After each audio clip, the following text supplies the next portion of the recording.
जय श्री राम भक्तजनों, आप सभी का स्वागत है श्री रामचरितमानस कथा के वार्षिक पाठ के 230वें दिन की कथा में। श्री रामचरितमानस वार्षिक पाठ में हम प्रतिदिन 3 दोहे और मंगलवार के दिन 6 दोहे पढ़ते हैं, जिससे हमारी संपूर्ण रामायण 1 वर्ष से पहले 11 महीने में पूर्ण हो जाती है। श्री रामचरितमानस श्री तुलसीदास जी द्वारा रचित हिंदी व अवधी भाषा आम बोलचाल की भाषा में लिखा हुआ ग्रंथ है, जिसे कोई भी व्यक्ति पढ़ सकता है। संस्कृत का ज्ञान का होना आवश्यक नहीं है, क्योंकि बहुत से व्यक्ति श्री हमारे ग्रंथों का इसीलिए पाठ नहीं करते कि वे संस्कृत में लिखे हुए हैं। तो इसीलिए आप सभी से अनुरोध है कि आज से ही श्री रामचरितमानस का पाठ आरंभ कीजिए, क्योंकि इसे कोई भी व्यक्ति पढ़ सकता है जिसे अपनी मातृभाषा आती हो। इसमें बहुत ही कम संस्कृत का प्रयोग किया गया है, जो कोई भी पढ़ सकता है। तो आप सभी से अनुरोध है कि अपने बंधु बांधवों, मित्रजनों, सगे संबंधियों के साथ इसको शेयर कीजिए और उन्हें श्री रामचरितमानस का पाठ करने के लिए कहिए, जिससे वे अपने जीवन में आने वाली कठिनाइयों से पार पाते हुए प्रभु श्री राम चंद्र को याद करते हुए, उनके पथ पर चलते हुए, उनके गुणों को अपनाते हुए दैनिक जीवन में आने वाली कठिनाइयों से पार पाते हुए अपने जीवन को सफल बना सकते हैं और प्रभु श्री रामचंद्र की कृपा दृष्टि पा सकते हैं। साथ ही साथ शिव शंकर भोलेनाथ व पार्वती माता की कृपा दृष्टि पा सकें, जिन्होंने सर्वप्रथम श्री राम नाम की रचना की और श्री राम नाम इस जगत को प्रदान किया। तत्पश्चात सभी गुरुजनों, सभी देव देवताओं को प्रणाम व आह्वान करना चाहिए कि वे भी हम पर अपनी कृपा दृष्टि बनाएं और हमारी श्री रामचरितमानस में सम्मिलित हों। तो शुरू करते हैं आज की कथा। आपोई सुनी गदोद समय राम ही भानु समान, पर उस वचन सुनी काढ़ी असी बोला अति किसियान। मंगल भवनीय मंगलहारी, त्रभो सो दशरथ अजर बिहारी। अपने को जुगनू के समान और रामचंद्र को सूर्य के समान सुनकर और सीता जी के कठोर वचनों को सुनकर रावण तलवार निकाल कर बड़े गुस्से में आकर बोला, सीता में मम कृते अपमाना, सीता ते मम कृते अपमाना। कटी हूँ तब सिर कठिन कृपाना, नाही तय सपदी मानु मम वानी। सुमुखी होती ने तय जीवन हानि।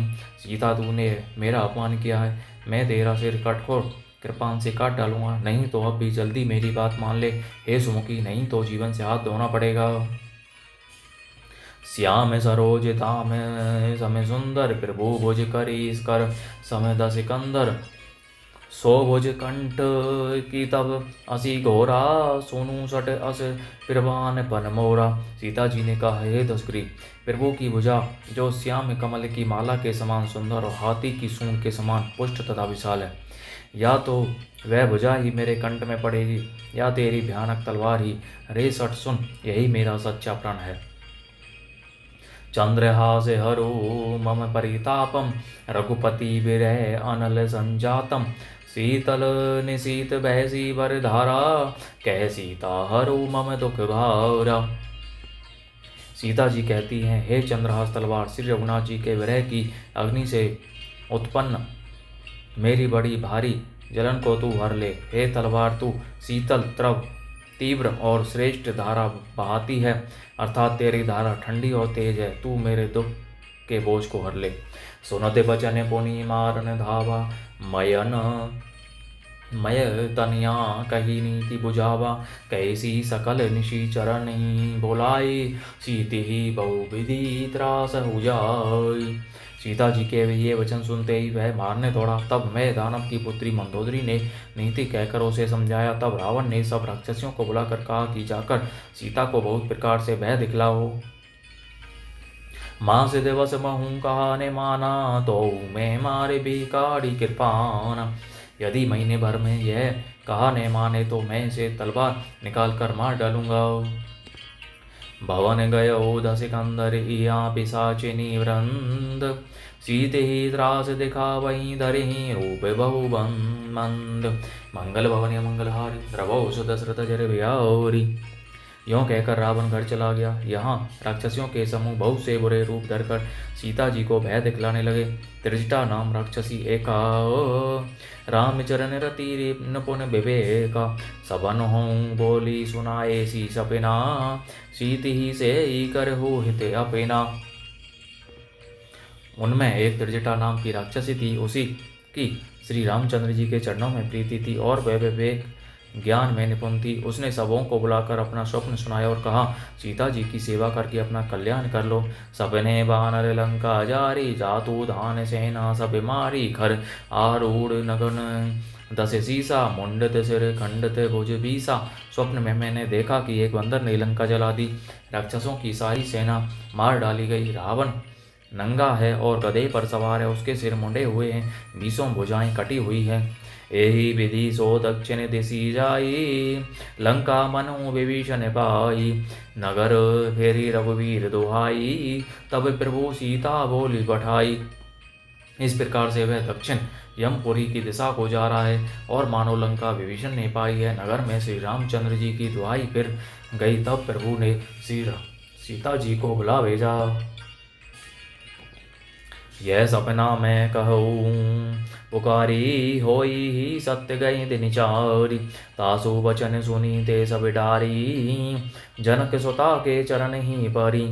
मैं पुकार कर निश्चय के साथ कहती हूँ कि यह स्वप्न चार कुछ ही दिनों बाद सत्य होकर रहेगा। उसके वचन सुनकर वे राक्षसियां डर गईं और जानकी जी के चरणों पर गिर पड़ीं। श्री सीता त्रिजटा संवाद।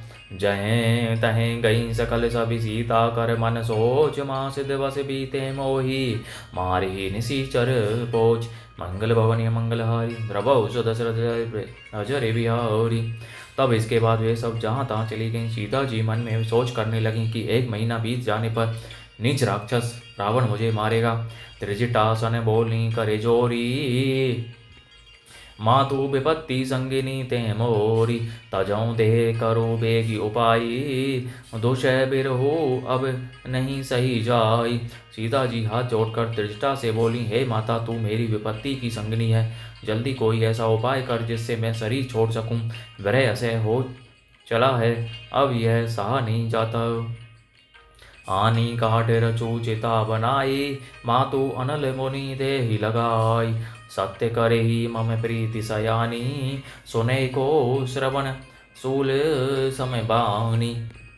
काठ लाकर चिता बनाकर सजा दे हे माता, फिर उसमें आग लगा दे। हे सियानी, तू मेरी प्रीति को सत्य कर दे। रावण की सूल के समान दुख देने वाली वाणी कानों से कौन सुने। सुनते वचन पद ग्रही समुझाएसी प्रभु प्रताप बल सुज सुनाएसी। निसी ने अनल मिल सुनु सुकुमारी अस कही सो निज भवन सिधारी। सीता जी के वचन सुनकर त्रिष्टा ने चरण पकड़कर उन्हें समझाया और प्रभु का विलाप बल और सुयश सुनाया। उसने कहा, हे सुकुमारी सुनो, रात्रि के समय आग नहीं मिलेगी। ऐसा कहकर वह अपने घर चली गई। कह सीता विधि भा प्रतिकूला मिली ही ने पावक मिटी ही न सूला। देखियत प्रकट गगने अंगारा अब निन आवत एक उतारा। सीता जी मनी मन कहने लगी, क्या करूं, विधाता ही विपरीत हो गया। न आग मिलेगी न पीड़ा मिटेगी। आकाश में अंगारे प्रकट दिखाई दे रहे हैं पर पृथ्वी पर एक भी तारा नहीं आता। पावक मैं शशि श्रवत ने आगी मानहूँ मोही जानी हत भागी। सुनी बिने मम बिटप अशोका सत्य नाम करो हरु मम शोका। चंद्रमा अग्नि में है किंतु वह भी मानो मुझे हत भागनी जानकर आग नहीं बरसाता। हे अशोक वृक्ष, मेरी विनती सुन, मेरा शोक हर ले और अपना अशोक नाम सत्य कर। नूतन किसलय अनल समाना देहि अग्नि जनी करे ही निदाना। देखी परम बिरहा कुल सीता सोचन कपि ही कलप समय बीता। तेरे नए नए कोमल पत्ते अग्नि के समान है। अग्नि दे, विरह रोग का अंत मत कर। अर्थात विरह रोग को बढ़ाकर सीमा तक ने पहुंचा। सीता जी को विरह से परम व्याकुल देख कर वह क्षण हनुमान जी को कल्प के समान बीता। कभी करी हृदय विचार तीनी मुद्रिका डारी तब जनु अशोक अंगार दीन हरिषि उठी कर कहो मंगल भवन मंगलहारी रवौ सो दशरथ जर बिहारी। तब हनुमान जी ने हृदय में विचार कर सीता जी के सामने अंगूठी डाल दी, मानो अशोक ने अंगारा दे दिया। यह समझकर सीता जी ने हर्षित होकर उठकर उसे हाथ में ले लिया। बोलो जय श्री रामचंद्र की जय। इस प्रकार भक्तजनों आज की कथा का विराम यहीं पर होता है। बोलो जय श्री रामचंद्र की जय। शिव शंकर भोलेनाथ जय, पार्वती माता की जय, सभी देव देवताओं सभी गुरुजनों की जय। बोलो जय श्री रामचंद्र की जय।